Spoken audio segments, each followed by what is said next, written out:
నమస్తే, జై శ్రీరామ్, భారత్ మాతాకి జై, వందే మాతరం. నేను మీ విలాసాగరం రమేష్.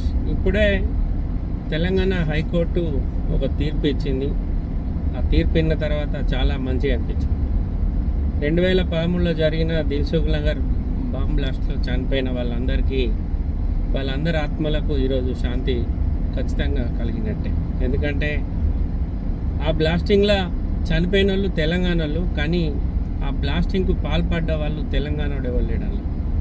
బీహారు, యూపీ, పాకిస్తాన్ ఇలాంటి దేశాలకు వెళ్ళి ఇక్కడ బతకడానికి వచ్చి మన మధ్యలో ఇక్కడ వాయి అని అందరం కలిసిమెలిసి ఉంటాం. ఇట్లాంటి వాళ్ళ మధ్యలో అక్కడి నుంచి వచ్చి ఇక్కడ ఉన్న వాళ్ళ మిగతా మతస్థులతోటి దోస్తాన్ని వేసి ఇక్కడ షెల్టర్ తీసుకొని మేము ఏదో బతుకుదేరు కోసం వచ్చినామని ఆసర పొంది బాంబులు పెట్టి అమాయక ప్రజలను ఆ రోజు 2013 ఫిబ్రవరిలో బ్లాస్టింగ్లో చంపారు.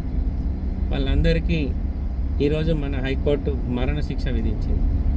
నిజంగా దిల్సుఖ్ నగర్ బాధితులు ఎవరైతే వందల మంది గాయపడ్డారు అందులో, వాళ్ళందరికీ ఈ యొక్క వార్త మంచి తీపి కబురు అనుకోవాలి. ఎందుకంటే నిజంగా తెలంగాణలో నాకు తెలిసి తీవ్రవాదులు ఎవరు లేరు. ఈ తెలంగాణకు వచ్చి ఈ తీవ్రవాదాన్ని పెంచి పోషించే వాళ్ళు చాలామంది ఉన్నారు. ఒరిజినల్గా తెలంగాణ గడ్డ మీద పుట్టిన ఏ ఒక్క వ్యక్తి కూడా తీవ్రవాదం వైపు కానీ తీవ్రవాద ఆలోచన కానీ కలిగి ఉంటాడు. ఎందుకంటే ఇటు అందరం కలిసిమెలిసి బతుకుతున్నాం కాబట్టి.